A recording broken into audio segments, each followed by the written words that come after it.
सतगुरु Teh प्रसाद सच होए। वाहिगुरु जी की फतेह है। विघ्न विनाशन सोए। वाहिगुरु जी की फतेह है। विघ्न विनाशन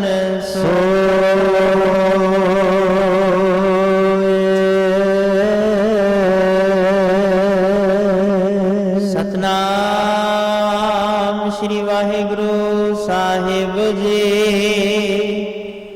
दोहरा पैंद खान जब दीन हुए, कीन सबाक बखाना। श्री गुर तुम्हारे हाथ की, मिसरी कलमा जाना।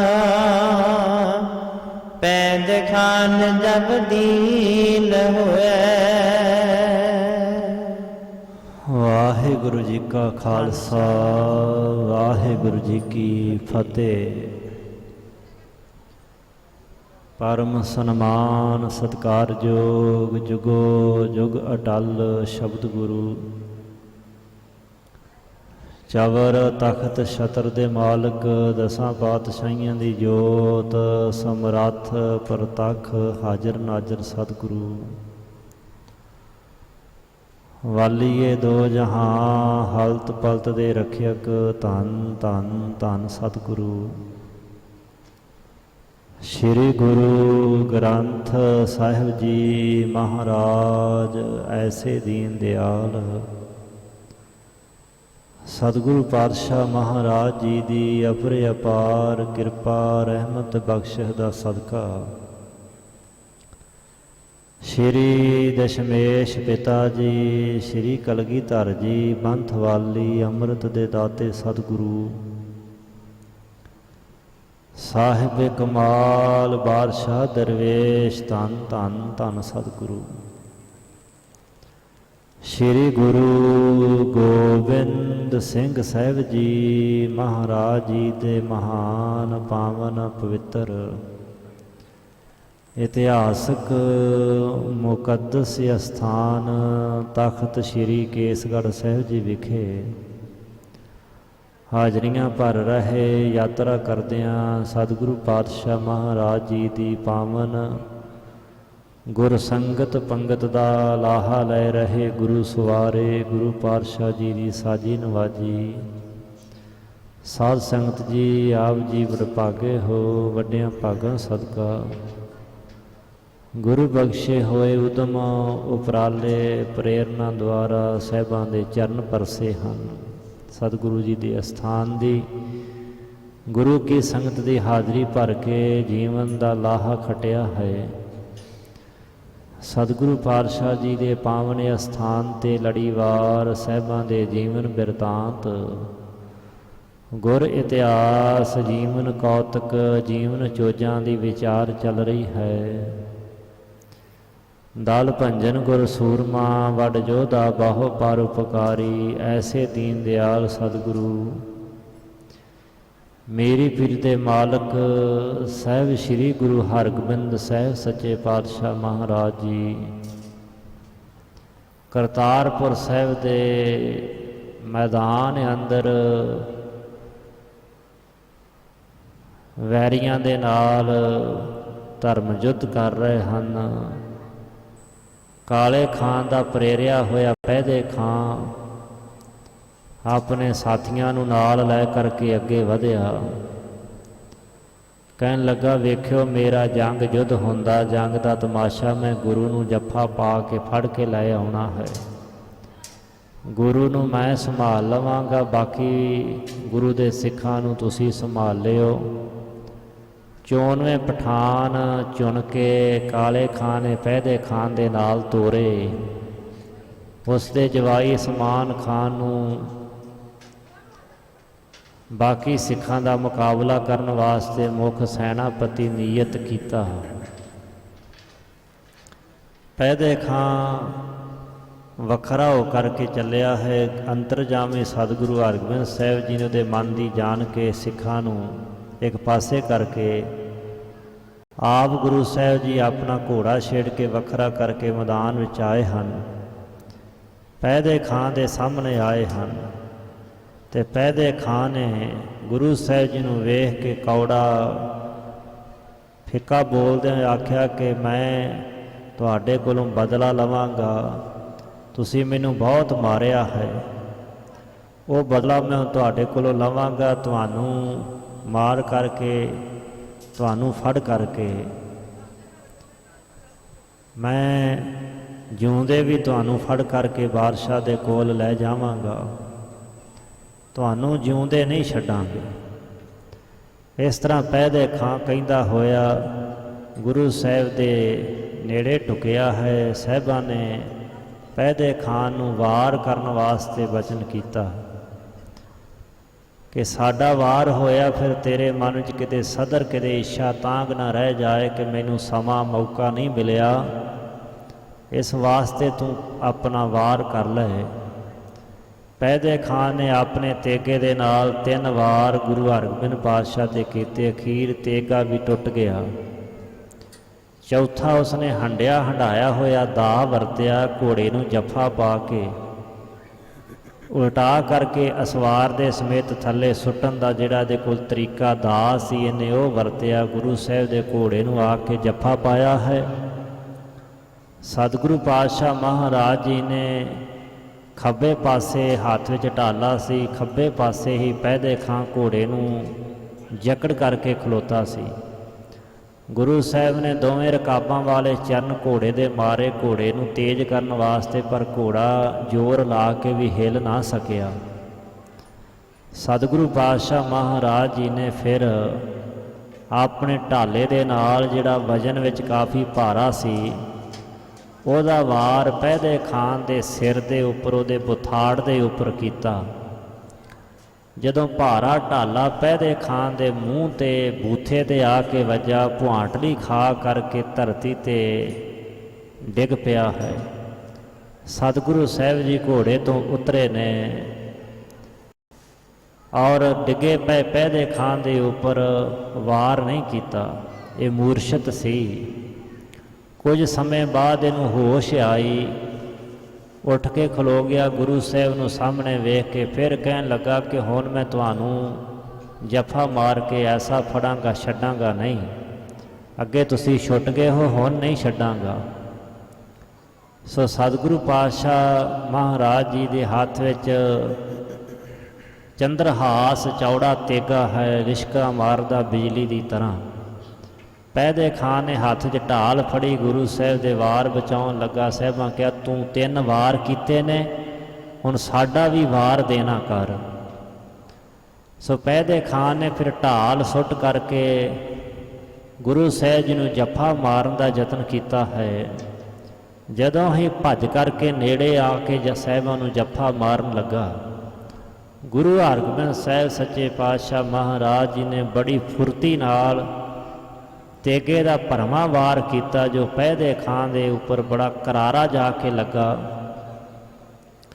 ਜਿਵੇਂ ਸਾਬਣ ਦੀ ਚਾਕੀ ਵਿੱਚੋਂ ਤਾਰ ਪਾਰ ਹੋ ਜਾਂਦੀ ਹੈ, ਇਸ ਤਰ੍ਹਾਂ ਪੈਦੇ ਖਾਂ ਦਾ ਜਿਸਮ ਚੀਰਿਆ ਗਿਆ ਹੈ। ਡਿੱਗਦੇ ਹੋਏ ਪੈਦੇ ਖਾਂ ਨੂੰ ਸਾਹਿਬਾਂ ਦੇ ਮੁਖ ਤੋਂ ਬੋਲ ਨਿਕਲੇ, ਕਹਿਣ ਲੱਗੇ ਪੈਦੇ ਖਾਨਾ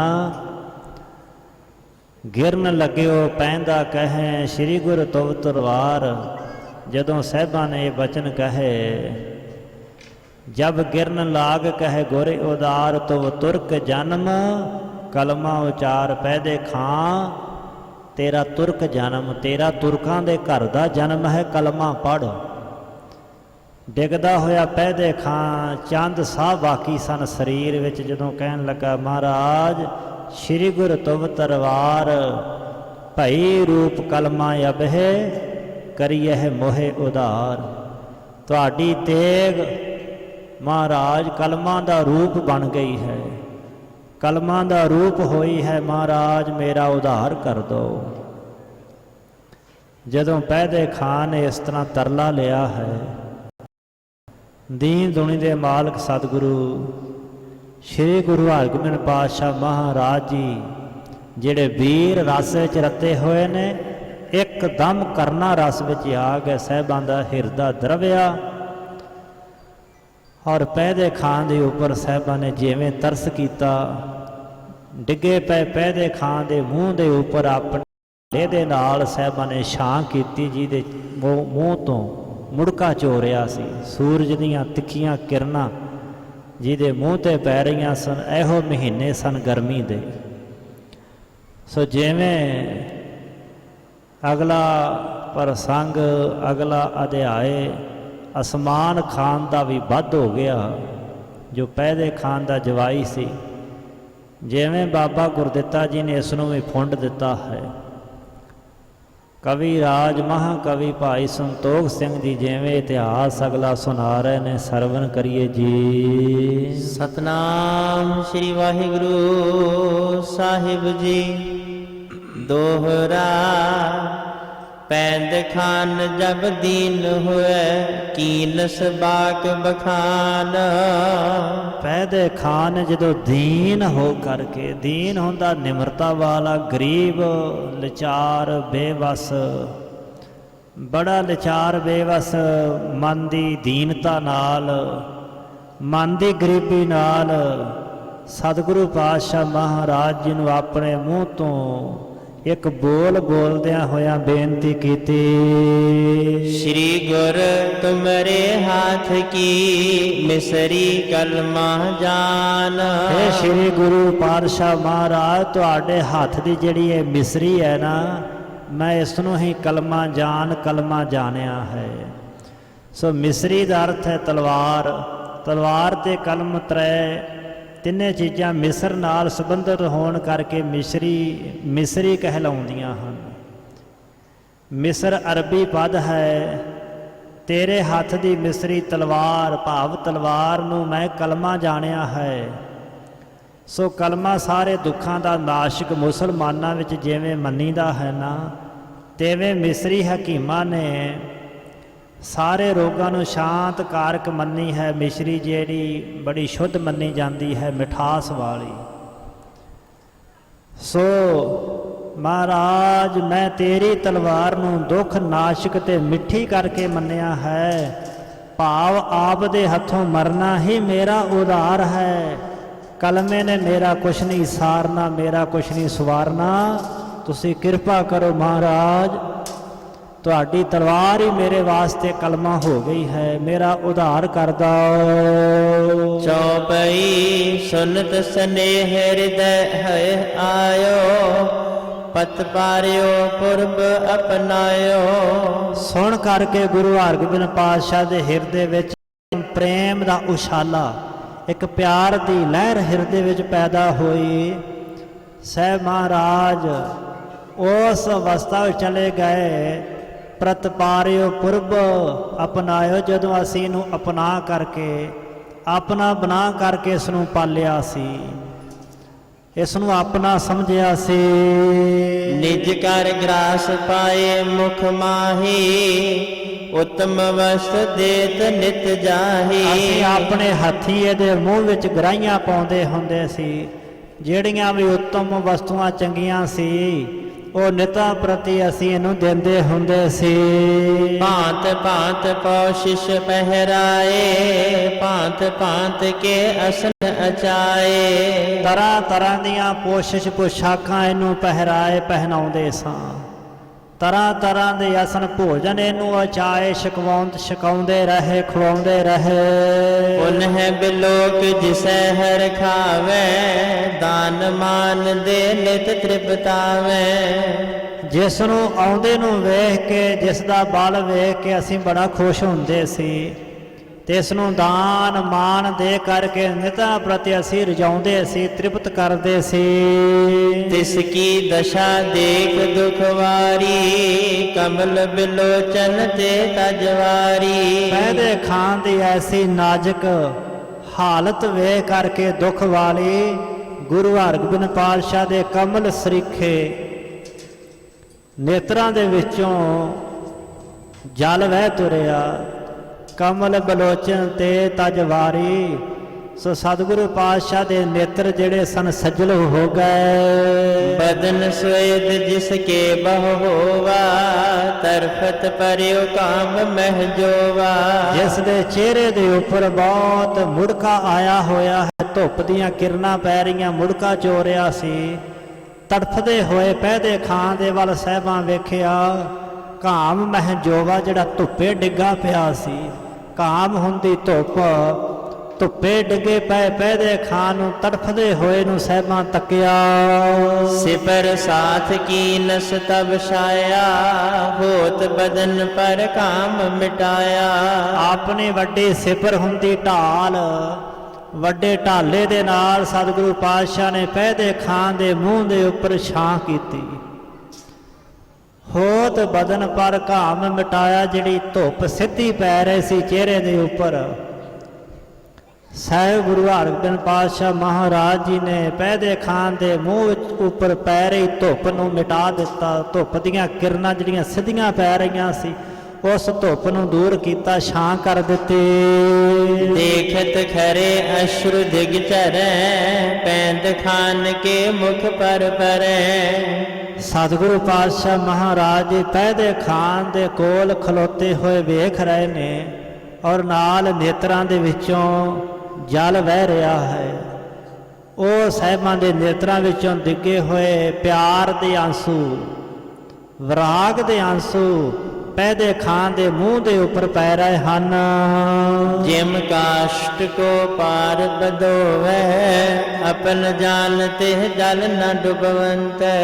ਭਾਈ ਸਾਹਿਬ ਕਹਿੰਦੇ ਜਿਮ ਕਾਸ਼ਟ ਕੋ ਪਾਰ ਵਧਾਵੈ, ਜਿਵੇਂ ਕਾਸ਼ਟ ਲੱਕੜ ਨੂੰ ਪਾਣੀ ਜਿਹੜਾ ਨਾ ਪਾਲਦਾ ਹੈ, ਲੱਕੜ ਨੂੰ ਪਾਣੀ ਵਧਾਉਂਦਾ ਹੈ, ਪਾਲਣਾ ਕਰਦਾ ਹੈ, ਤੇ ਲੱਕੜ ਨੂੰ ਕਾਸ਼ਟ ਨੂੰ ਆਪਣਾ ਜਾਣ ਕਰਕੇ ਪਾਣੀ ਡੋਬਦਾ ਨਹੀਂ ਹੈ। ਭਾਈ ਸਾਹਿਬ ਭਾਈ ਗੁਰਦਾਸ ਸਾਹਿਬ ਜੀ ਨੇ ਇੱਕ ਪੌੜੀ ਲਿਖੀ ਹੈ ਕਿ ਕਾਸ਼ਟ ਨੂੰ, ਲੱਕੜ ਨੂੰ ਪਾਣੀ ਜਿਹੜਾ ਨਾ ਇਹ ਡੋਬਦਾ ਨਹੀਂ ਹੈ। ਤੇ ਸਿਆਣਿਆਂ ਨੇ ਅੱਗੋਂ ਸਵਾਲ ਕੀਤਾ, ਭਾਈ ਸਾਹਿਬ ਜੀ ਕਿਉਂ ਨਹੀਂ ਡੋਬਦਾ ਲੱਕੜ ਨੂੰ ਪਾਣੀ? ਕਹਿਣ ਲੱਗੇ ਪਾਲੇ ਦੀ ਲੱਜਾ।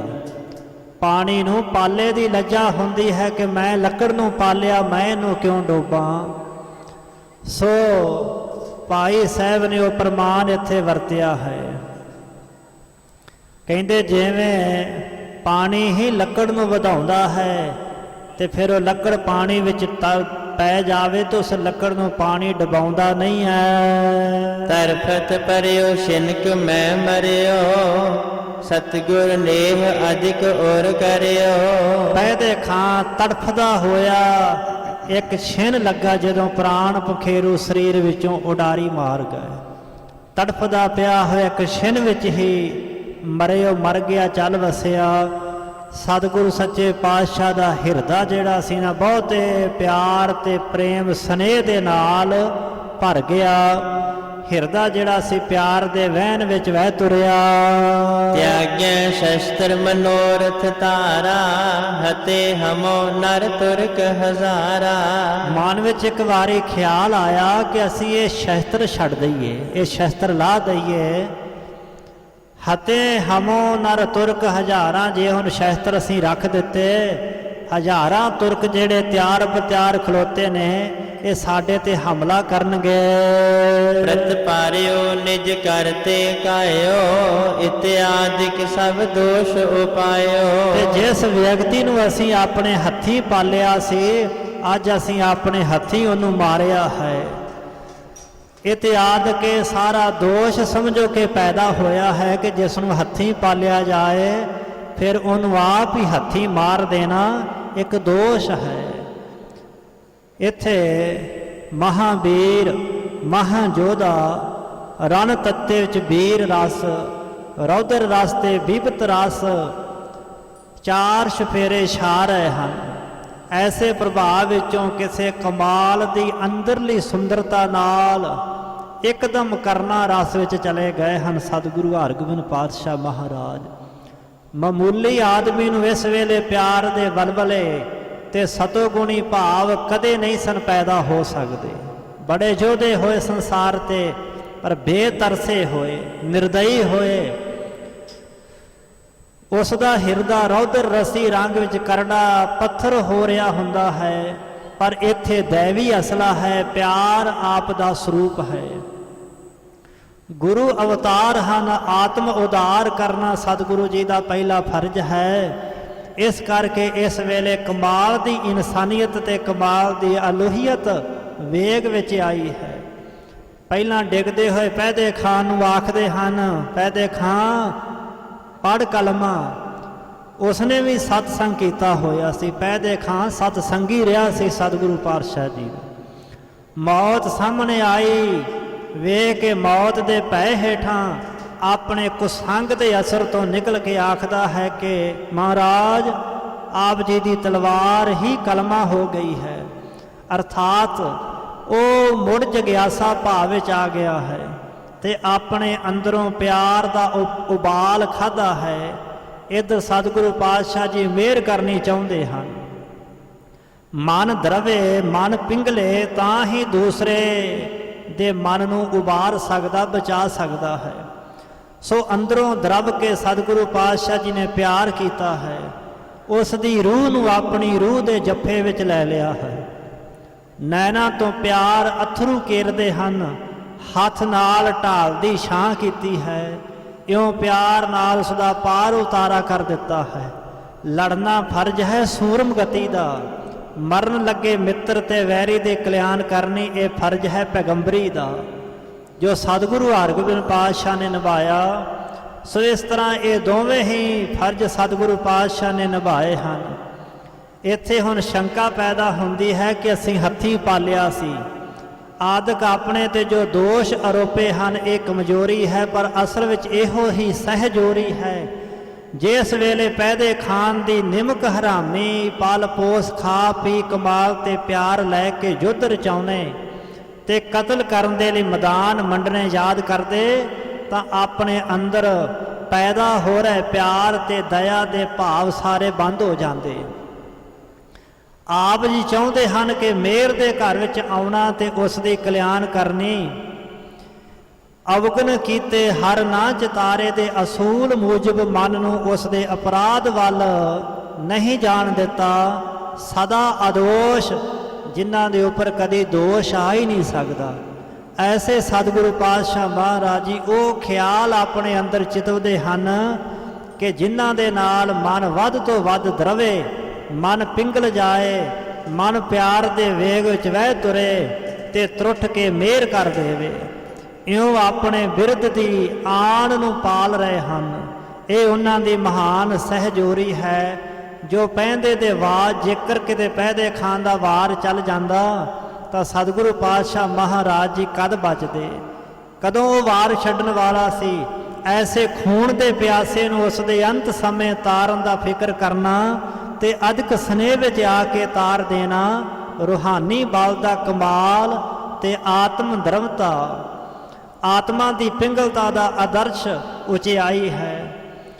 ਸੋ ਧੰਨ ਸਤਿਗੁਰੂ ਸ੍ਰੀ ਗੁਰੂ ਹਰਗੋਬਿੰਦ ਪਾਤਸ਼ਾਹ ਮਹਾਰਾਜ ਐਸੇ ਪਿਆਰ ਦੇ ਵੇਗ ਵਿੱਚ ਆਏ ਹਨ। ਅੰਦਰੋਂ ਪਿਆਰ ਦਾ ਐਸਾ ਉਛਾਲਾ ਵੱਜਾ ਹੈ, ਚਾਹੁੰਦੇ ਨੇ ਪੈਦੇ ਖਾਨ ਦੀ ਆਤਮਾ ਦਾ ਉਧਾਰ ਕਰ ਦਿੱਤਾ ਜਾਏ। ਸੋ ਸਤਿਗੁਰੂ ਸੱਚੇ ਪਾਤਸ਼ਾਹ ਮਹਾਰਾਜ ਜੀ ਇੱਕ ਵਾਰੀ ਤਾਂ ਮਨ ਵਿੱਚ ਇਹ ਖਿਆਲ ਭਾਈ ਸਾਹਿਬ ਕਹਿੰਦੇ ਪੈਦਾ ਹੋਇਆ ਕਿ ਸ਼ਸਤਰ ਤਿਆਗ ਦਿੱਤੇ ਜਾਣ, ਪਰ ਫਿਰ ਦੂਸਰਾ ਵਿਚਾਰ ਆਉਂਦਾ ਹੈ ਕਿ ਨਹੀਂ, ਹਜ਼ਾਰਾਂ ਤੁਰਕ ਲੜਨ ਮਰਨ ਵਾਸਤੇ ਖਲੋਤੇ ਹਨ। ਸੋ ਇਸ ਤਰ੍ਹਾਂ ਸ਼ਸਤਰ ਛੱਡਣੇ ਠੀਕ ਨਹੀਂ ਹਨ। ਤਜ ਅਬ ਦੇਤ ਤਉ ਕਠਨਾਈ, ਲਰਨ ਹੇਤ ਸੈ ਨਾ ਸਮੁਹਾਈ। ਸ਼ਸਤਰ ਜੇਕਰ ਰੱਖ ਦਿੱਤੇ ਤਾਂ ਵੀ ਬੜੀ ਕਠਿਨਾਈ ਔਖੀ ਗੱਲ ਹੈ, ਕਿਉਂਕਿ ਲੜਨ ਵਾਸਤੇ ਦੁਸ਼ਮਣ ਦੀ ਸੈਨਾ ਸਾਹਮਣੇ ਤਿਆਰ ਖਲੋਤੀ ਹੈ। ਸਕਲ ਕਹਿ ਤਰਾਸਤ ਤਜ ਦਏ, ਇਮ ਵਿਚਾਰ ਨਹਿ ਤਿਆਗਤ ਭਏ। ਸੋ ਸਾਰੇ ਇਹ ਗੱਲ ਕਹਿਣਗੇ ਕਿ ਗੁਰੂ ਨੇ ਡਰਦੇ ਹੋਏ ਨੇ ਸ਼ਸਤਰ ਰੱਖ ਦਿੱਤੇ ਨੇ। ਇਸ ਤਰ੍ਹਾਂ ਵਿਚਾਰ ਕਰਕੇ ਸਤਿਗੁਰੂ ਪਾਤਸ਼ਾਹ ਮਹਾਰਾਜ ਜੀ ਨੇ ਸ਼ਸਤਰ ਨਹੀਂ ਛੱਡੇ। ਸੋ ਭਾਈ ਸਾਹਿਬ ਕਹਿੰਦੇ ਕਿ ਸਹਿਬ ਗੁਰੂ ਹਰਗੋਬਿੰਦ ਪਾਤਸ਼ਾਹ ਮਹਾਰਾਜ ਜੀ ਕਿਰਪਾ ਦੇ ਘਰ ਵਿੱਚ ਆਏ ਪੈਦੇ ਖਾਨ ਦੀ ਜੀਵ ਆਤਮਾ ਦਾ ਸਤਿਗੁਰੂ ਸਾਹਿਬ ਜੀ ਨੇ ਉਧਾਰ ਕਰ ਦਿੱਤਾ, ਆਪਣੇ ਚਰਨਾਂ ਵਿੱਚ ਥਾਂ ਦੇ ਦਿੱਤੀ। ਜਬ ਪੈਂਦਾ ਗੁਰ ਕੀ ਦਿਸ਼ ਤਾਇਓ, ਖਾਂ ਅਸਮਾਨ ਸੰਗ ਹੀ ਆਇਓ। ਜਦੋਂ ਪੈਦੇ ਖਾਂ ਗੁਰੂ ਹਰਗੋਬਿੰਦ ਪਾਤਸ਼ਾਹ ਵੱਲ ਦੌੜ ਕੇ ਆਇਆ ਸੀ, ਉਦੋਂ ਇਹਦਾ ਜਵਾਈ ਅਸਮਾਨ ਖਾਨ ਇਹਦੇ ਨਾਲ ਹੀ ਆਇਆ ਸੀ। ਸ੍ਰੀ ਗੁਰ ਦਿੱਤੇ ਤਿਹ ਅਟਕਾਇਓ, ਕਹਾਂ ਜਾਤ ਇਤ ਰਹੋ ਅਲਾਇਓ। ਇਸ ਨੂੰ ਆਉਂਦੇ ਹੋਏ ਨੂੰ ਸ਼੍ਰੀ ਬਾਬਾ ਗੁਰਦਿੱਤਾ ਸਾਹਿਬ ਜੀ ਨੇ ਰੋਕ ਲਿਆ। ਕਹਿਣ ਲੱਗੇ, ਅਸਮਾਨ ਖਾਂ ਅੱਗੇ ਕਿੱਧਰ ਜਾ ਰਿਹਾ ਹੈ? ਇੱਥੇ ਹੀ ਰੁਕ ਤੇ ਮੇਰੇ ਨਾਲ ਯੁੱਧ ਕਰ। ਤਾਨ ਤਨੁਖ ਕੋ ਤੀਰ ਪ੍ਰਹਾਰਾ, ਖਾਂ ਅਸਮਾਨ ਇਨੋ ਪਰ ਮਾਰਾ। ਬਾਬਾ ਗੁਰਦਿੱਤਾ ਸਾਹਿਬ ਜੀ ਨੇ ਤਾਣ ਕਰਕੇ ਧਨਖ ਦਾ ਤੀਰ ਅਸਮਾਨ ਖਾਨ ਦੇ ਮਾਰੇ। ਅੱਗੋਂ ਅਸਮਾਨ ਖਾਨ ਨੇ ਆਪਣਾ ਵਾਰ ਬਾਬਾ ਗੁਰਦਿੱਤਾ ਜੀ ਤੇ ਕੀਤਾ। ਦੋਨੋਂ ਸੁਬਟ ਅਰੇ ਰਨ ਮਾਹੀ, ਧਰ ਔਰ ਤਰਾਸ ਮਿਟੇ ਕਿਮ ਨਾਹੀ। ਦੋਵੇਂ ਸੂਰਮੇ ਜੰਗ ਦੇ ਮੈਦਾਨ ਦੇ ਵਿੱਚ ਡਟ ਗਏ ਹਨ, ਯੁੱਧ ਕਰਨ ਲੱਗ ਪਏ ਹਨ, ਅੜ ਗਏ ਨੇ। ਦੋਵੇਂ ਹੀ ਮਨ ਵਿੱਚ ਡਰ ਤੇ ਭੈ ਧਾਰ ਕੇ ਕਿਸੇ ਤਰ੍ਹਾਂ ਪਛਾਣ ਨਹੀਂ ਹਟ ਰਹੇ, ਸਗੋਂ ਆਪਣੇ ਆਪਣੇ ਵਾਰ ਕਰਦੇ ਹਨ। ਫੇਰ ਤੁਰੰਗ ਪ੍ਰਹਾਰੈ ਤੀਰ, ਕਬਹੁ ਦੂਰ ਕਬ ਹੋਵੈ ਨੀਰ। ਆਪਣੇ ਘੋੜੇ ਫੇਰ ਕੇ ਦੋਵੇਂ ਤੀਰਾਂ ਦੇ ਵਾਰ ਕਰਦੇ, ਕਦੀ ਘੋੜੇ ਨੇੜੇ ਆ ਲੈ ਆਉਂਦੇ, ਕਦੀ ਦੂਰ ਲੈ ਜਾਂਦੇ ਹਨ। ਧਨ ਵਿਦਿਆ ਆਪਣੀ ਦਿਖਰਾਵੈ, ਕਰ ਤੁਰੰਤਾ ਤੀਰ ਚਲਾਵੈ। ਆਪੇ ਧਨਖ ਵਿਦਿਆ ਕਰਕੇ ਵਿਖਾਉਂਦੇ, ਬੜੀ ਛੇਤੀ ਕਰਕੇ ਤੀਰ ਚਲਾਉਂਦੇ ਨੇ। ਲੱਗਿਓ ਨ ਕੋ ਇਤ ਉਤ ਟਰੈ, ਨਿਜ ਨਿਜ ਅੰਗ ਬਚਾਵਨ ਕਰੈ। ਦੋਹਾਂ ਪਾਸਿਆਂ ਤੋਂ ਕੋਈ ਵਾਰ ਨਹੀਂ ਲੱਗ ਰਿਹਾ, ਤੀਰਾਂ ਦੀ ਵਰਖਾ ਪੈ ਕਰਦੇ ਨੇ, ਆਪਣੇ ਆਪਣੇ ਸਰੀਰ ਦੇ ਅੰਗਾਂ ਨੂੰ ਬਚਾਉਣਾ ਕਰਦੇ ਹਨ। ਖਾਂ ਸਮਾਨ ਕ੍ਰੋਧ ਤਵ ਕੀਨਾ, ਤੀਸ਼ਨ ਅਹ ਸਮ ਭੀਸ਼ਨ ਲੀਨਾ। ਅਸਮਾਨ ਖਾਨ ਨੇ ਬੜਾ ਕ੍ਰੋਧ ਕਰਕੇ ਸੱਪ ਵਰਗਾ ਭਿਆਨਕ ਤਿੱਖਾ ਤੀਰ ਲੈ ਲਿਆ। ਜੋੜ ਜ਼ੇਹ ਮਹਿ ਜ਼ੋਰ ਸਮੇਤ, ਸ਼ੋਰਿਓ ਬਾਨ ਹਾਨ ਕੇ ਹੇਤ। ਆਪਣੇ ਜੇ ਹੁੰਦਾ ਚਿੱਲਾ, ਕਮਾਨ ਦੇ ਚਿੱਲੇ ਦੇ ਵਿੱਚ ਜੋੜ ਕਰਕੇ ਬੜੇ ਜ਼ੋਰ ਸਮੇਤ ਬਲ ਦੇ ਨਾਲ ਬਾਬਾ ਗੁਰਦਿੱਤਾ ਜੀ ਨੂੰ ਮਾਰਨ ਵਾਸਤੇ ਇਸਨੇ ਤੀਰ ਦਾ ਵਾਰ ਛੱਡਿਆ। ਲੱਗਿਓ ਜ਼ੀਨ ਮੈਂ ਜਾਏ ਮਹਾਨ, ਨਿਫਲਿਓ ਵਾਰ ਖਾਨ ਅਸਮਾਨ। ਬਾਬਾ ਗੁਰਦਿੱਤਾ ਜੀ ਦੇ ਘੋੜੇ ਦੀ ਕਾਠੀ ਵਿੱਚ ਜਾ ਕਰਕੇ ਅਸਮਾਨ ਖਾਨ ਦਾ ਛੱਡਿਆ ਵਾਰ ਤੀਰ ਦਾ ਲੱਗਾ ਹੈ। ਵਾਰ ਬਾਬਾ ਜੀ ਨੂੰ ਨਹੀਂ ਲੱਗਾ, ਬਾਬਾ ਗੁਰਦਿੱਤਾ ਜੀ ਬਚ ਗਏ। ਨਿਫਲਿਓ ਵਾਰ ਖਾਨ ਸਮਾਨ, ਖਾਨ ਸਮਾਨ ਦਾ ਜਿਹੜਾ ਵਾਰ ਸੀ ਨਾ, ਉਹ ਨਿਸਫਲ ਚਲਿਆ ਗਿਆ।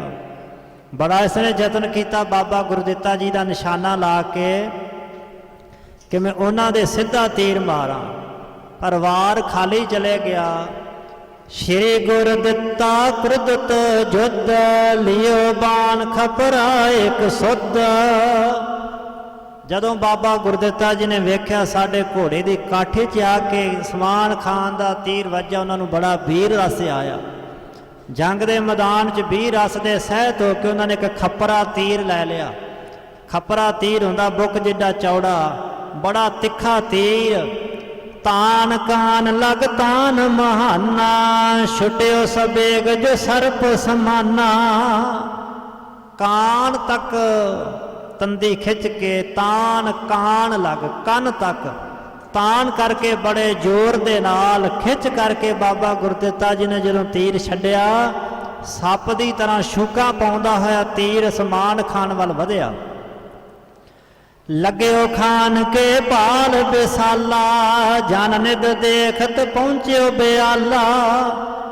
ਬਾਬਾ ਗੁਰਦਿੱਤਾ ਜੀ ਦੇ ਤਨਖ ਚੋਂ ਛੁੱਟਾ ਹੋਇਆ ਤੀਰ ਅਸਮਾਨ ਖਾਨ ਦੇ ਜਾ ਕੇ ਮੱਥੇ ਦੇ ਵਿੱਚ ਲੱਗਾ।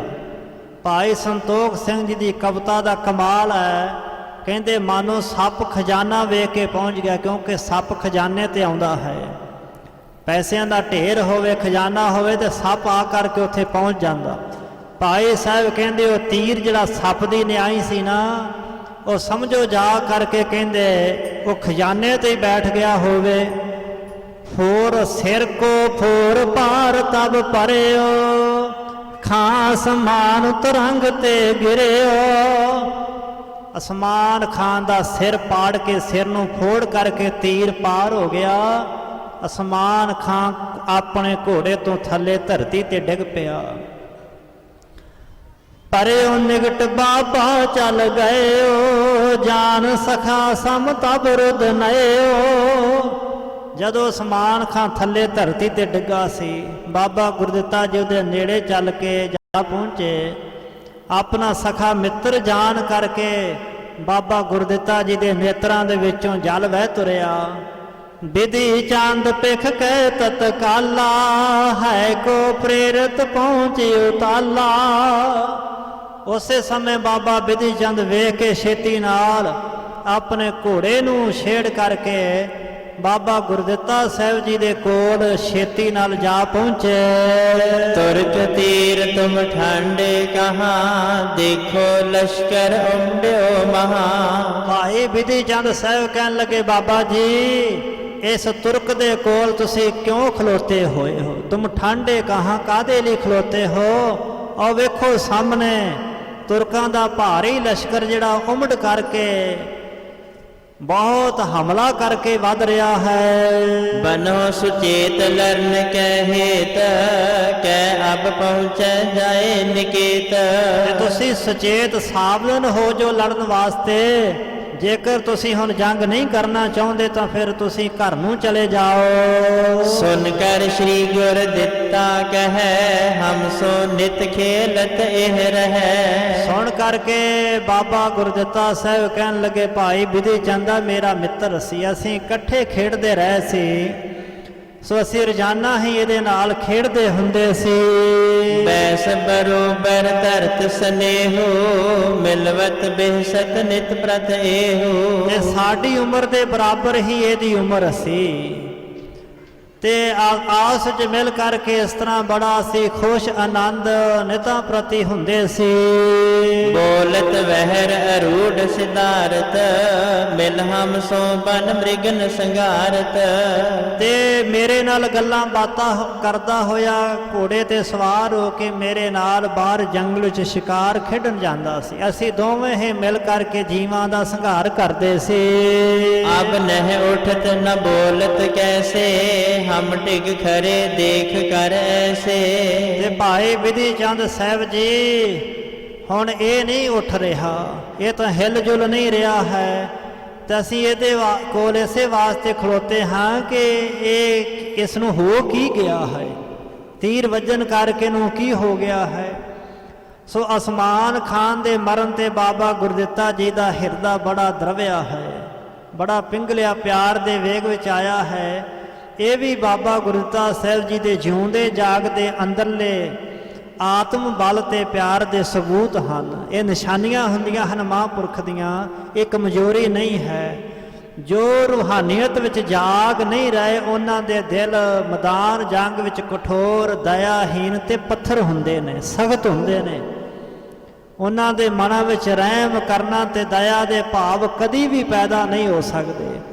ਸਹਿਬ ਗੁਰੂ ਹਰਗੋਬਿੰਦ ਪਾਤਸ਼ਾਹ ਦਾ ਜਿਹੋ ਜਿਹਾ ਕਿਰਪਾ ਕਰਨਾ ਰਸ ਨਾਲ ਭਰਿਆ ਹਿਰਦਾ ਹੈ, ਇਸੇ ਤਰ੍ਹਾਂ ਹੀ ਸਾਹਿਬਜ਼ਾਦਾ ਬਾਬਾ ਗੁਰਦਿੱਤਾ ਸਾਹਿਬ ਜੀ, ਸਤਿਗੁਰੂ ਸਾਹਿਬ ਜੀ ਦੇ ਸਭ ਤੋਂ ਵੱਡੇ ਫਰਜ਼ੰਦ, ਉਹਨਾਂ ਦਾ ਹਿਰਦਾ ਵੀ ਕਰਨਾ ਰਸ ਦੇ ਵਿੱਚ ਭਰ ਗਿਆ ਜਦੋਂ ਉਹਨਾਂ ਦੇ ਹੱਥੋਂ ਅਸਮਾਨ ਖਾਂ ਮਾਰਿਆ ਗਿਆ। ਭਾਈ ਵਿਧੀ ਚੰਦ ਨੂੰ ਕਹਿਣ ਲੱਗੇ, ਅਬ ਨਹਿ ਉਠਤ ਨਾ ਬੋਲਤ ਕੈਸੇ, ਹੁਣ ਉੱਠ ਨਹੀਂ ਰਿਹਾ, ਕਿਸੇ ਤਰ੍ਹਾਂ ਬੋਲ ਨਹੀਂ ਰਿਹਾ। ਹਮ ਡਿਗ ਖਰੇ ਦੇਖ ਕਰ ਐਸੇ, ਸੋ ਐਸਾ ਵੇਖ ਕਰਕੇ ਅਸੀਂ ਇਸ ਦੇ ਕੋਲ ਖਲੋਤੇ ਹਾਂ। ਵਿਧੀ ਚੰਦ ਕਹਿ ਇਵ ਇਹ ਮਰ ਗਇਓ, ਤੁਮਰੇ ਕਰਤੇ ਸ਼ੁਭ ਪਦ ਲਹਿਓ। ਭਾਈ ਵਿਧੀ ਚੰਦ ਕਹਿਣ ਲੱਗੇ, ਬਾਬਾ ਜੀ ਇਹਨੇ ਹੁਣ ਕਿੱਥੋਂ ਉੱਠਣਾ, ਇਹ ਤਾਂ ਮਰ ਗਿਆ ਹੈ, ਇਹ ਤਾਂ ਚੱਲ ਵਸਿਆ ਹੈ, ਇਹ ਜਿਉਂਦਾ ਨਹੀਂ ਰਿਹਾ, ਇਹ ਤੁਹਾਡੇ ਹੱਥੋਂ ਮਰ ਕਰਕੇ ਸ਼ੁਭ ਪਦ ਲਹਿਓ। ਇਹਨੇ ਸ਼ੁਭ ਪਦ ਲਿਆ, ਸ਼ੁਭ ਪਦਵੀ ਪ੍ਰਾਪਤ ਕੀਤੀ, ਇਹ ਤਾਂ ਕਲਿਆਣ ਨੂੰ ਪ੍ਰਾਪਤ ਹੋਇਆ ਹੈ ਤੁਹਾਡੇ ਹੱਥੋਂ ਮਰ ਕਰਕੇ। ਜੀਵਤ ਇਹਾਂ ਕਿਰਪਾ ਬਹੁਤਾਰੋ, ਭਇਓ ਮ੍ਰਿਤਕ ਭਵ ਤੇ ਅਵਤਾਰੋ। ਤੇ ਜਦੋਂ ਜਿਉਂਦਾ ਸੀ ਨਾ, ਇਹ ਦੋਵੇਂ ਹੀ ਜਵਾਈ ਸਹੁਰਾ ਜਦੋਂ ਜਿਉਂਦੇ ਸਨ, ਤੁਸੀਂ ਤੁਹਾਡੇ ਸਤਿਕਾਰਯੋਗ ਪਿਤਾ ਸਤਿਗੁਰੂ ਬੜੀ ਇਹਨਾਂ ਤੇ ਕਿਰਪਾ ਧਾਰਦੇ ਸਨ, ਬੜੀ ਮਿਹਰ ਕਰਦੇ ਸੋ।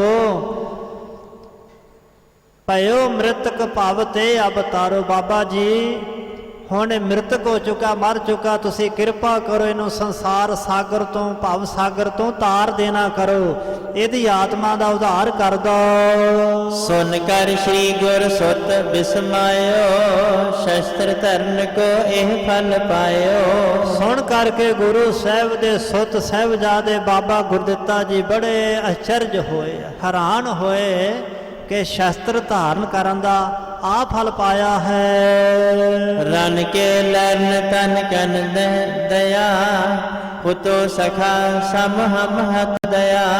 ਤੇ ਰਨ ਕੇ ਲਰਨ ਜੰਗ ਕਰਨ ਵਿੱਚ ਤਨਕ ਨੇ ਦਇਆ, ਤਨਕ ਮਾਤਰ ਥੋੜੀ ਜਿੰਨੀ ਵੀ ਦਇਆ ਨਹੀਂ ਹੁੰਦੀ, ਜਦੋਂ ਸ਼ਸਤਰ ਚਲਾਈਦੇ ਨੇ ਉਦੋਂ ਦਇਆ ਦਾ ਭਾਵ ਪੈਦਾ ਹੀ ਨਹੀਂ ਹੁੰਦਾ। ਪੁੱਤੋ ਸਖਾ ਸਮ ਹਮ ਹੱਥ ਦਇਆ। ਸੋ ਜਿਹੜਾ ਮੇਰਾ ਮਿੱਤਰ, ਮੇਰੇ ਮਿੱਤਰ ਦੀ ਨਿਆਏ ਸੀ, ਮੈਂ ਆਪਣੇ ਮਿੱਤਰ ਨੂੰ ਹੀ ਮਾਰ ਦਿੱਤਾ ਹੈ, ਐਸਾ ਭਾਵ ਕਦੀ ਕਦੀ ਮਨ ਵਿੱਚ ਪੈਦਾ ਹੋ ਜਾਂਦਾ ਹੈ। ਜਦੋਂ ਅਰਜਨ ਨੇ ਸਾਹਮਣੇ ਵੇਖੇ ਸਨ ਆਪਣੇ ਹੀ ਦਾਦਾ ਭੀਸ਼ਮ ਪਿਤਾਮਾ, ਆਪਣੇ ਚਾਚੇ ਤਾਇਆਂ ਦੇ ਪੁੱਤਰ ਭਰਾ ਕੈਰੋਂ, ਆਪਣਾ ਹੀ ਸਕਾ ਮਾਮਾ ਕੈਰਵਾਂ ਵਾਲੇ ਪਾਸੇ ਖਲੋਤਾ ਲੜ ਰਿਹਾ ਹੈ, ਆਪਣਾ ਹੀ ਵਿਦਿਆ ਗੁਰੂ, ਕੁਲ ਗੁਰੂ ਕਿਰਪਾਚਾਰੀਆ ਦਰੋਣਾਚਾਰੀਆ ਵਿਰੋਧੀਆਂ ਦੀ ਲਾਈਨ ਵਿੱਚ ਖਲੋਤੇ ਲੜ ਰਹੇ ਨੇ। ਮਨ ਵਿੱਚ ਐਸਾ ਮੋਹ ਦਾ ਭਾਵ ਪੈਦਾ ਹੋਇਆ ਸੀ, ਉਹ ਕਹਿ ਰਹੇ ਸੀ ਮੈਂ ਲੜ ਨਹੀਂ ਸਕਦਾ, ਆਪਣਿਆਂ ਨੂੰ ਨਹੀਂ ਮਾਰ ਸਕਦਾ। ਸ਼੍ਰੀ ਕ੍ਰਿਸ਼ਨ ਜੀ ਨੇ ਫਿਰ ਉੱਥੇ ਗੀਤਾ ਉਚਾਰਨ ਕੀਤੀ ਸੀ ਜੰਗ ਦੇ ਮੈਦਾਨ ਵਿੱਚ। ਕ੍ਰਿਸ਼ਨ ਜੀ ਨੇ ਗੀਤਾ ਇਸ ਵਾਸਤੇ ਉਚਾਰੀ ਸੀ ਅਰਜਨ ਦੇ ਮਨ ਦਾ ਮੋਹ ਦੂਰ ਹੋ ਜਾਏ। ਪਰ ਫਿਰ ਉਸੇ ਹੀ ਅਰਜਨ ਨੇ ਬੜੀ ਨਿਰਦਇਤਾ ਦੇ ਨਾਲ ਆਪਣੇ ਦਾਦੇ ਭੀਸ਼ਮ ਪਿਤਾਮੇ ਦਾ ਮਾਰ ਮਾਰ ਕੇ ਤੀਰ ਜਿਹੜਾ ਸੀ ਉਹ ਸਰੀਰ ਵਿੰਨ ਦਿੱਤਾ ਸੀ, ਤੀਰਾਂ ਦੀ ਸੇਜਾ ਤੇ ਲਟਾ ਦਿੱਤਾ। ਉਦੋਂ ਦਇਆ ਭਾਵ ਕਰਨਾ ਰਸ ਕੋਈ ਪੈਦਾ ਨਹੀਂ ਹੋਇਆ। ਪਛਤਾਵਾ ਜ਼ਰੂਰ ਮਨ ਵਿੱਚ ਆਇਆ, ਪਰ ਦਇਆ ਤੇ ਤਰਸ ਦਾ ਭਾਵ ਪੈਦਾ ਹੋਣਾ, ਅਗਲੇ ਦੀ ਜੀਵ ਆਤਮਾ ਦੀ ਕਲਿਆਣ ਕਰ ਦੇਣੀ, ਇਹ ਕੇਵਲ ਸਤਿਗੁਰੂ ਦੇ ਘਰ ਵਿੱਚ ਹੈ ਕਿ ਅਗਲੇ ਦਾ ਅੱਗਾ ਸਵਾਰ ਦੇਣਾ, ਜੀਵ ਆਤਮਾ ਨੂੰ ਭਟਕਣ ਤੋਂ ਬਚਾ ਲੈਣਾ। ਸਤਿਗੁਰੂ ਸੱਚੇ ਪਾਤਸ਼ਾਹ ਮਹਾਰਾਜ ਜੀ ਦੇ ਸਾਹਿਬਜ਼ਾਦੇ ਬਾਬਾ ਗੁਰਦਿੱਤਾ ਸਾਹਿਬ ਜੀ ਸੋਚਦੇ ਨੇ, ਰਨ ਕੇ ਲਰਨ ਤਨਕ ਨਹਿ ਦਇਆ, ਹੁਤੋ ਸਖਾ ਸਮ ਹਮ ਹੱਥ ਦਇਆ। ਸੋ ਜੰਗ ਕਰਨ ਦੇ ਵਿੱਚ ਸ਼ਸਤਰ ਚਲਾਉਣ ਵਿੱਚ ਕਹਿੰਦੇ ਦਇਆ ਭਾਵ ਕਰਨਾ ਰਸ ਪੈਦਾ ਨਹੀਂ ਹੁੰਦਾ। ਜੋ ਮੇਰਾ ਮਿੱਤਰ ਸੀ ਮੈਂ ਉਸੇ ਨੂੰ ਹੀ ਮਾਰ ਦਿੱਤਾ ਹੈ। ਏਵ ਬਿਸੂਰਤ ਗੁਰ ਟਿਗਾਇਓ, ਦੇਖਤ ਮ੍ਰਿਤਕ ਬਦਨ ਕੁਮਲਾਇਓ। ਇਸ ਤਰ੍ਹਾਂ ਮਨ 'ਚ ਪਛਤਾਵਾ ਕਰਦੇ ਝੂਰਦੇ ਹੋਏ ਬਾਬਾ ਸਾਹਿਬ ਬਾਬਾ ਗੁਰਦਿੱਤਾ ਜੀ ਗੁਰੂ ਹਰਗੋਬਿੰਦ ਪਾਤਸ਼ਾਹ ਦੇ ਕੋਲ ਆ ਗਏ। ਦੇਖਤ ਮ੍ਰਿਤਕ, ਅਸਮਾਨ ਖਾਨ ਨੂੰ ਮੌਤ ਦੇ ਮੂੰਹ ਵਿੱਚ ਡਿੱਗਾ ਵੇਖ ਕੇ ਬਾਬਾ ਗੁਰਦਿੱਤਾ ਜੀ ਦਾ ਬਦਨ ਕੁਮਲਾਇਓ, ਚਿਹਰਾ ਜਿਹੜਾ ਬੜਾ ਉਦਾਸ ਹੋ ਗਿਆ, ਕੁਮਲਾ ਗਿਆ। ਹੇਰ ਪੁੱਤਰ ਕੀ ਦਸ਼ਾ ਕਿਰਪਾਲੋ, ਸਤਿਗੁਰ ਧੀਰਜ ਦਈ ਬਿਸਾਲੋ। ਆਪਣੇ ਪੁੱਤਰ ਦੀ ਦਸ਼ਾ ਹਾਲਤ ਵੇਖ ਕੇ ਦਿਆਲੂ ਕਿਰਪਾਲੂ ਸਾਹਿਬ ਗੁਰੂ ਹਰਗੋਬਿੰਦ ਪਾਤਸ਼ਾਹ ਜੀ ਨੇ ਬਾਬਾ ਜੀ ਨੂੰ ਬਿਸਾਲੂ ਬਹੁਤੀ ਧੀਰਜ ਹੌਸਲਾ ਦਿੱਤਾ ਹੈ, ਧੀਰਜ ਦਿੱਤਾ। ਸੰਗ ਸੁਵਟ ਦੇ ਕਰ ਤਬ ਦੋਏ, ਘਰ ਅੰਤਰ ਪਹੁੰਚਾਏ ਸੋਏ। ਸਤਿਗੁਰੂ ਪਾਤਸ਼ਾਹ ਨੇ ਹੌਸਲਾ ਤੇ ਧੀਰਜ ਦੇ ਕੇ ਬਾਬਾ ਗੁਰਦਿੱਤਾ ਸਾਹਿਬ ਜੀ ਨੂੰ 2 ਸੂਰਮੇ ਨਾਲ ਦੇ ਕੇ ਆਪਣੇ ਮਹਿਲਾ ਆਪਣੇ ਘਰ ਦੇ ਵਿੱਚ ਬਾਬਾ ਜੀ ਨੂੰ ਪਹੁੰਚਾ ਦਿੱਤਾ।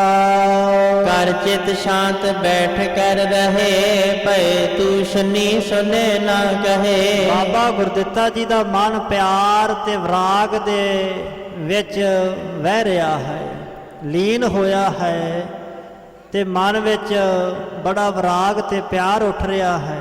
ਸ਼ਾਂਤ ਚਿੱਤ ਹੋ ਕੇ ਬੈਠੇ ਨੇ। ਭਏ ਤੁਸ਼ਨੀ ਸੁਣੇ ਨਾ ਗਏ, ਮੁਖ ਤੋਂ ਚੁੱਪ ਹੋਏ ਕਿ ਬੈਠੇ, ਕਿਸੇ ਦੀ ਕੋਈ ਗੱਲ ਕੋਈ ਬਚਨ ਨਾ, ਕਿਸੇ ਦਾ ਕੋਈ ਸੁਣਦੇ ਨਾ, ਕਿਸੇ ਨਾਲ ਕੁਛ ਕਹਿੰਦੇ ਹਨ ਬੋਲਦੇ ਹਨ।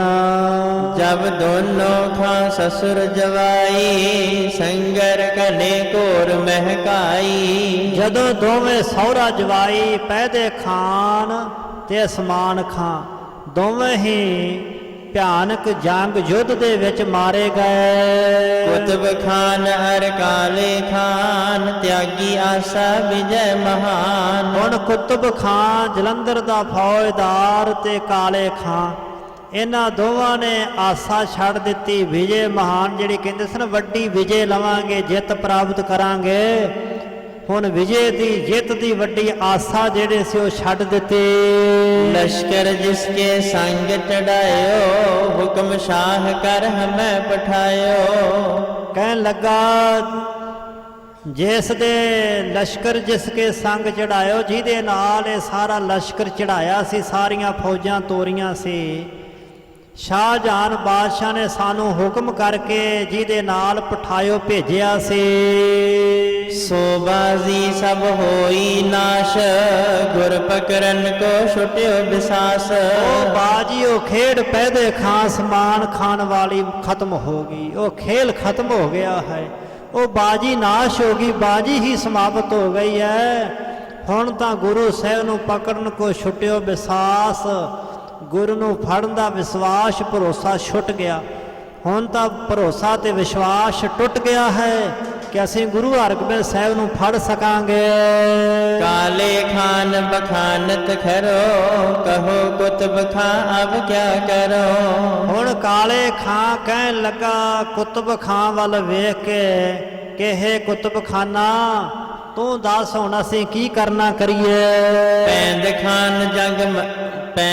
ਖਾਨ ਜੰਗ ਮਰਵਾਏ ਗੁਰੂ ਮਵਾਸ ਰਹਿ ਇਸ ਥਾਏ। ਅਸੀਂ ਪੈਦੇ ਖਾਂ ਸੂਰਮੇ ਨੂੰ ਜੰਗ ਵਿੱਚ ਮਰਵਾ ਬੈਠੇ ਹਾਂ, ਪਰ ਗੁਰੂ ਅਜੇ ਵੀ ਮਵਾਸ ਹੁੰਦਾ ਆਕੀ ਰਹੇ ਇਸ ਥਾਂ। ਅਜੇ ਵੀ ਗੁਰੂ ਮਵਾਸੀ ਹੋ ਕੇ ਆਕੀ ਹੋ ਕਰਕੇ ਸਥਾਨ ਤੇ ਜੰਗ ਮੈਦਾਨ ਵਿੱਚ ਡਟਿਆ ਹੋਇਆ ਹੈ।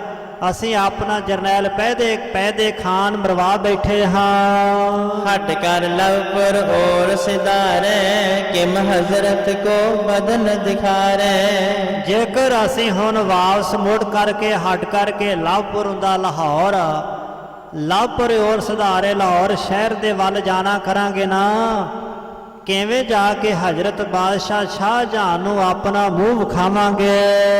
ਗੁਰ ਕੋ ਗਹਿ ਕੇ ਮਾਰੇ ਜੰਗ ਇਮ ਕਹਿ ਚੜੇ ਸ਼ਾਹ ਕੇ ਸੰਗ। ਅਸੀਂ ਗੁਰੂ ਨੂੰ ਫੜ ਲਵਾਂਗੇ ਜਾਂ ਜੰਗ ਕਰਕੇ ਮਾਰ ਦਵਾਂਗੇ। ਬਾਦਸ਼ਾਹ ਦੀ ਕਚਹਿਰੀ ਵਿੱਚ ਅਸੀਂ ਇਸ ਤਰ੍ਹਾਂ ਬਾਦਸ਼ਾਹ ਦੇ ਨਾਲ ਕਹਿ ਕਰਕੇ ਬਾਦਸ਼ਾਹ ਨੂੰ ਕਹਿ ਕੇ ਇਸ ਤਰ੍ਹਾਂ ਚੜੇ ਸਾਂ ਕਿ ਜਾਂ ਤਾਂ ਗੁਰੂ ਨੂੰ ਫੜ ਕੇ ਲੈ ਆਵਾਂਗੇ ਜਾਂ ਜੰਗ ਕਰਕੇ ਮਾਰ ਮੁਕਾਵਾਂਗੇ। ਇਹ ਬਾਦਸ਼ਾਹ ਨਾਲ ਅਸੀਂ ਵਾਅਦਾ ਕਰਕੇ ਤੁਰੇ ਸੀ। ਦੋਨੋਂ ਮੈਂ ਇੱਕ ਭੀ ਨਾ ਬਣੀ ਹਸੈ ਕਚਹਿਰੀ ਹਮਕੋ ਕਨੀ। ਦੋਵਾਂ ਗੱਲਾਂ ਵਿੱਚੋਂ ਇੱਕ ਵੀ ਗੱਲ ਨਹੀਂ ਬਣੀ। ਸਾਡੇ ਉੱਪਰ ਸਾਰੀ ਕਚਹਿਰੀ, ਜਿੰਨੇ ਕਚਹਿਰੀ 'ਚ ਬੈਠਣ ਵਾਲੇ ਲੋਕ ਨੇ ਉਹ ਸਾਰੇ ਹੱਸਣਗੇ, ਮਖੌਲ ਕਰਨਗੇ, ਸਾਡਾ ਮਜ਼ਾਕ ਉਡਾਉਣਗੇ। ਲੱਖੋਂ ਧਨ ਕੇ ਦੈ ਸਿਰ ਪਾਓ ਵਡਿਆਈ ਦੇਖਤ ਉਮਰਾਓ। ਤੇ ਬਾਦਸ਼ਾਹ ਨੇ ਸਾਨੂੰ ਲੱਖਾਂ ਰੁਪਏ ਧਨ ਤੇ ਨਾਲ ਸਰੋਪੇ ਦੇ ਕੇ, ਲੱਖਾਂ ਰੁਪਈਆਂ ਦੇ ਸਰੋਪੇ ਸਨ ਦੇ ਕੇ ਸਾਰੇ ਸੈਨਾਪਤੀ ਵਜ਼ੀਰਾਂ ਦੇ ਸਾਹਮਣੇ ਸਾਨੂੰ ਵਡਿਆਇਆ ਸੀ, ਸਾਨੂੰ ਮਾਣ ਦਿੱਤਾ ਸੀ। ਕਹਾਂ ਉਪਾਏ ਕਰੇ ਕਹਦੇ ਹੋ ਨਾ ਤੁਰ ਮਰਨ ਮੁੰਡ ਪਰ ਲੈਹੋ। ਤੇ ਕਹਾਂ ਉਪਾਏ ਕਰੇ ਹੁਣ ਤੂੰ ਦੱਸ ਕਹਿ ਦਿਓ ਕਿ ਕੀ ਉਪਾਅ ਹੁਣ ਕਰੀਏ। ਕੁਤਬ ਖਾਨ ਨੂੰ ਕਾਲੇ ਖਾਂ ਪੁੱਛ ਰਿਹਾ। ਨਾਤਰ ਹੁੰਦਾ ਨਹੀਂ ਤਾਂ ਨਾਤਰ ਮਰਨ ਮੂੰਡ ਪਰ ਲੇਹੋ, ਨਹੀਂ ਤਾਂ ਮਰਨਾ ਜਿਹੜਾ ਮੂੰਡ ਹੁੰਦਾ ਸਿਰ, ਮਰਨਾ ਆਪਣੇ ਸਿਰ ਦੇ ਉੱਪਰ ਜਾਣ ਲਓ ਕਿ ਮੌਤ ਸਾਡੇ ਸਿਰ ਦੇ ਉੱਪਰ ਮੰਡਰਾ ਰਹੀ ਹੈ, ਕਾਲ ਸਾਡੇ ਸਿਰ ਦੇ ਉੱਪਰ ਹੈ। ਲਸ਼ਕਰ ਲੜਤ ਗਇਓ ਮਰ ਕਨੋ ਕਬਹੂ ਜਨਨੀ ਜਨੇ ਨਾ ਮਨੋ। ਸਾਡਾ ਲਸ਼ਕਰ ਘਣਾ ਬਹੁਤਾ ਲੜਦਾ ਹੋਇਆ ਮਰ ਗਿਆ, ਇਉਂ ਜਾਣੋ ਜਿਵੇਂ ਉਹ ਮਾਵਾਂ ਨੂੰ ਜੰਮੇ ਨਹੀਂ ਸਨ, ਉਹ ਮਾਵਾਂ ਦੀਆਂ ਕੁੱਖਾਂ ਤੋਂ ਜਾਏ ਨਹੀਂ ਸਨ, ਜਿਵੇਂ ਜੰਮੇ ਨਹੀਂ ਹੁੰਦੇ। ਕਬਹੂ ਜਨਨੀ ਜਨ ਨਾ ਮਨੋ, ਜਿਵੇਂ ਉਹਨਾਂ ਨੂੰ ਮਾਵਾਂ ਨੇ ਕਿ ਜਿਵੇਂ ਜੰਮਿਆ ਹੀ ਨਾ ਹੋਵੇ, ਉਹ ਪੈਦਾ ਹੀ ਨਹੀਂ ਸਨ ਹੋਏ, ਉਹ ਤਾਂ ਸਮਝੋ ਇਸ ਤਰ੍ਹਾਂ ਧਰਤੀ ਤੇ ਆਏ ਤੇ ਜੰਗ ਦੇ ਮੈਦਾਨ 'ਚ ਮਰ ਕੇ ਚਲੇ ਗਏ। ਕੁਤ ਬਖਾਨ ਸੁਨ ਕੀਨ ਬਖਾਨ, ਲੇਹ ਵਿਚਾਰ ਆਪ ਬੁੱਧਵਾਨ। ਕੁਤਬ ਖਾਨ ਸੁਣ ਕੇ ਬਖਾਨ ਕੀਨ ਬਖਾਨ ਨੇ ਆਖਿਆ ਕਿਹਾ, ਕਹਿਣ ਲੱਗਾ ਕਾਲੇ ਖਾਨ ਜੀ ਤੁਸੀਂ ਆਪ ਬੁੱਧਵਾਨ ਸਿਆਣੇ ਹੋ, ਵਿਚਾਰਵਾਨ ਹੋ, ਲਿਹੋ ਵਿਚਾਰ ਆਪ ਬੁੱਧਵਾਨ, ਤੁਸੀਂ ਆਪ ਵਿਚਾਰ ਲਓ, ਸੋਚ ਲਓ, ਤੁਸੀਂ ਸਿਆਣੇ ਹੋ। ਗਹੋ ਗੁਰੂ ਕੈ ਲੀਜੈ ਮਾਰ, ਇਸ ਬਿਨ ਮਸਲਤ ਅਪਰ ਨਸਾਰ। ਹਾਂ ਮੇਰੀ ਤਾਂ ਸਲਾਹ ਹੈ, ਗਹੋ ਗੁਰੂ ਨੂੰ ਫੜ ਲਓ, ਕਹਿ ਲੀਜੇ ਮਾਰ ਜਾਂ ਫਿਰ ਮਾਰ ਲਓ, ਇਸ ਬਿਨ ਮਸਲਤ ਅਪਰ ਨਾ ਸਾਰ। ਇਸ ਤੋਂ ਬਿਨਾ ਜਿਹੜੀ ਹੋਰ ਮਸਲਤ ਹੁੰਦੀ ਸਲਾਹ, ਇਸ ਤੋਂ ਬਿਨਾ ਹੋਰ ਸਲਾਹ ਜਿਹੜੀ ਅਪਰ ਨਾ ਸਾਰ, ਸਾਰ ਦਾ ਅਰਥ ਇੱਥੇ ਸ੍ਰੇਸ਼ਟ ਚੰਗੀ ਹੈ। ਇਸ ਤੋਂ ਬਿਨਾ ਕੋਈ ਹੋਰ ਚੰਗੀ ਸਲਾਹ ਨਹੀਂ ਹੋ ਸਕਦੀ ਕਿ ਜਾਂ ਤਾਂ ਗੁਰੂ ਨੂੰ ਗ੍ਰਿਫਤਾਰ ਕਰ ਲਿਆ ਜਾਏ ਜਾਂ ਫਿਰ ਜੰਗ ਕਰਕੇ ਮਾਰ ਦਿੱਤਾ ਜਾਏ। ਲਰਬੇ ਬਿਨਾ ਉਪਾਏ ਨ ਔਰ, ਮਾਰੋ ਕੈ ਮਰੀਐ ਇਸ ਠੌਰ। ਹੁਣ ਲੜਨ ਤੋਂ ਬਿਨਾ ਕੋਈ ਉਪਾਅ, ਕੋਈ ਹੋਰ ਵਿਕਲਪ ਸਾਡੇ ਸਾਹਮਣੇ, ਕੋਈ ਯਤਨ ਸਾਨੂੰ ਦਿਸ ਹੀ ਨਹੀਂ ਰਿਹਾ।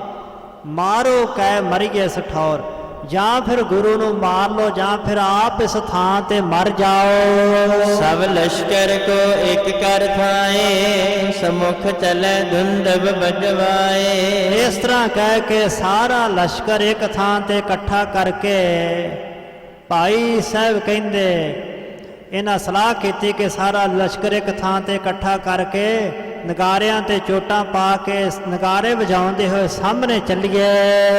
ਮਾਰੇ ਗਏ ਗਿਰੇ ਸੋ ਖੇਤ, ਜੀਵਤ ਪਹੁੰਚੋ ਹੋ ਸੁਚੇਤ।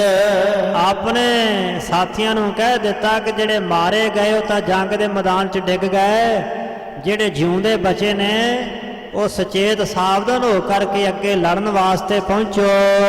ਕਹਿ ਲਿਹੁ ਮਾਰ ਕੇ ਘੇਰੋ ਗਹੋ, ਇਸ ਕਾਰਜ ਮੈਂ ਬਿਲਮ ਨਾ ਲਹੋ। ਤੇ ਅੱਗੇ ਹੋ ਕਰਕੇ ਕਹਿ ਲਿਹੁ ਮਾਰ ਜਾਂ ਮਾਰ ਲਓ, ਕੇ ਘੇਰੋ ਗਹੋ ਜਾਂ ਫਿਰ ਗੁਰੂ ਨੂੰ ਗਹੋ ਫੜ ਲਓ। ਇਸ ਕਾਰਜ ਮਹਿ, ਇਸ ਕੰਮ ਕਰਨ ਦੇ ਵਿੱਚ ਬਿਲਮ ਨਾ ਲਹੋ, ਬਹੁਤੀ ਡੇਰੀ ਨਾ ਲਹੋ, ਡੇਰੀ ਨਾ ਜਾਣੋ, ਡੇਰੀ ਨਾ ਕਰਨੀ ਕਰੋ। ਸਵਾ ਜਾਮ ਨਿਸ ਤੇਰਨ ਲਰੇ, ਬਾਸਰ ਡੇਢ ਜਾਮ ਅਬ ਡਰੇ। ਸਵਾ ਪਹਿਰ ਰਾਤ ਰਹਿੰਦੀ ਸੀ ਜਦੋਂ ਜੰਗ ਸ਼ੁਰੂ ਹੋਇਆ, ਲੜਨ ਲੱਗੇ ਸੀ, ਤੇ ਹੁਣ ਡੇਢ ਪੈਰ ਦਿਨ ਚੜ ਚੁੱਕਾ ਹੈ। ਭਏ ਥਕਤ ਸਭ ਹੈਨ ਸਮੇਤ, ਅਬ ਕਰ ਹੇਲ ਜੀਤੀਐ ਖੇਤ।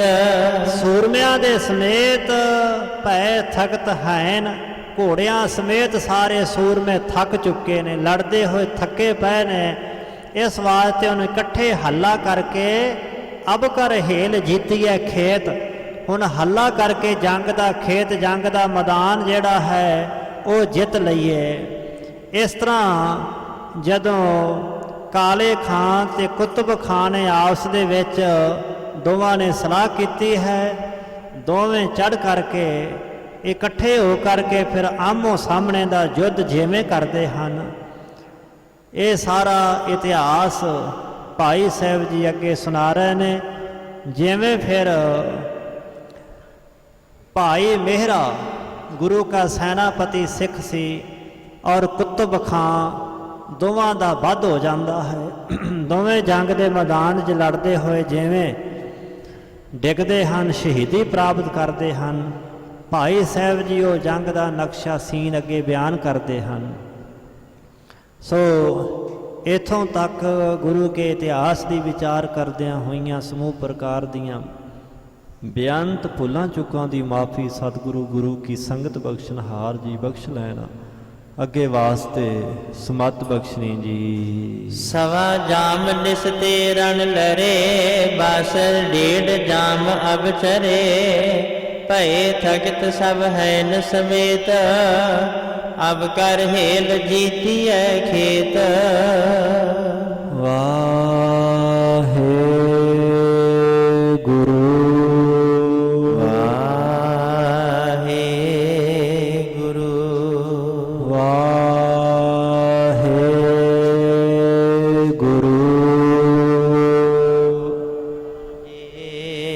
ਗੁਰੂ ਵਾਹਿਗੁਰੂ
ਅਚੁੱਤ ਹੈ ਪਾਰ ਬ੍ਰਹਮ ਅਵਿਨਾਸੀ ਅਗਨਾਸ ਹੈ ਪੂਰਨ ਹੈ ਸਰਬ ਮੈਂ ਦੁਖ ਭੰਜਨ ਗੁਣਤਾਸ ਹੈ ਸੰਗੀ ਹੈ ਨਿਰੰਕਾਰ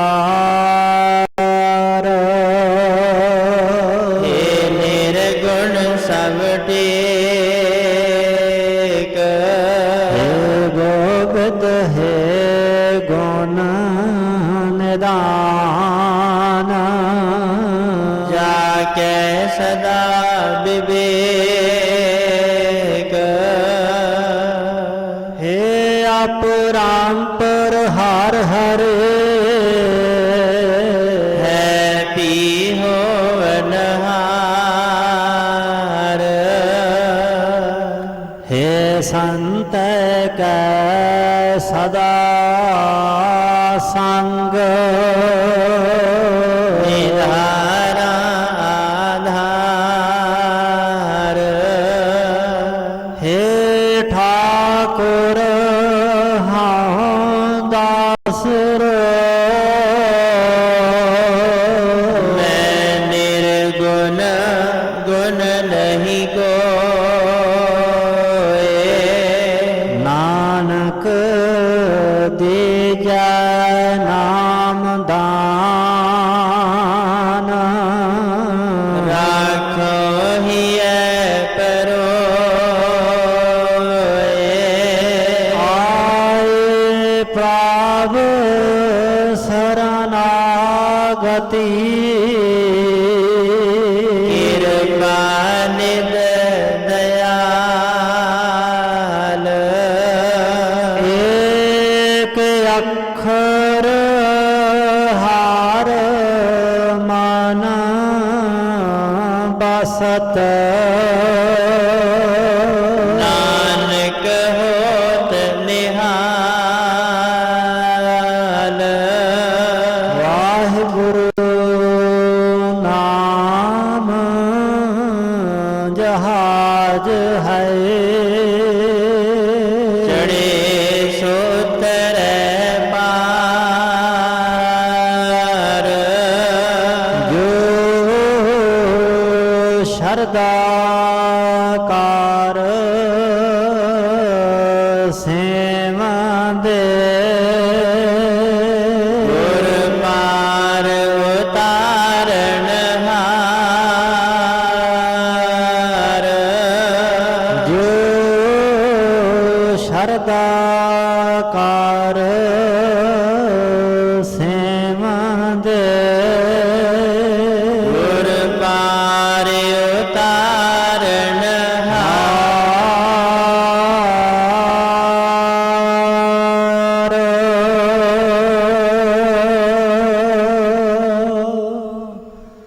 वाहिगुरु जी का खालसा वाहिगुरु जी की फतेह।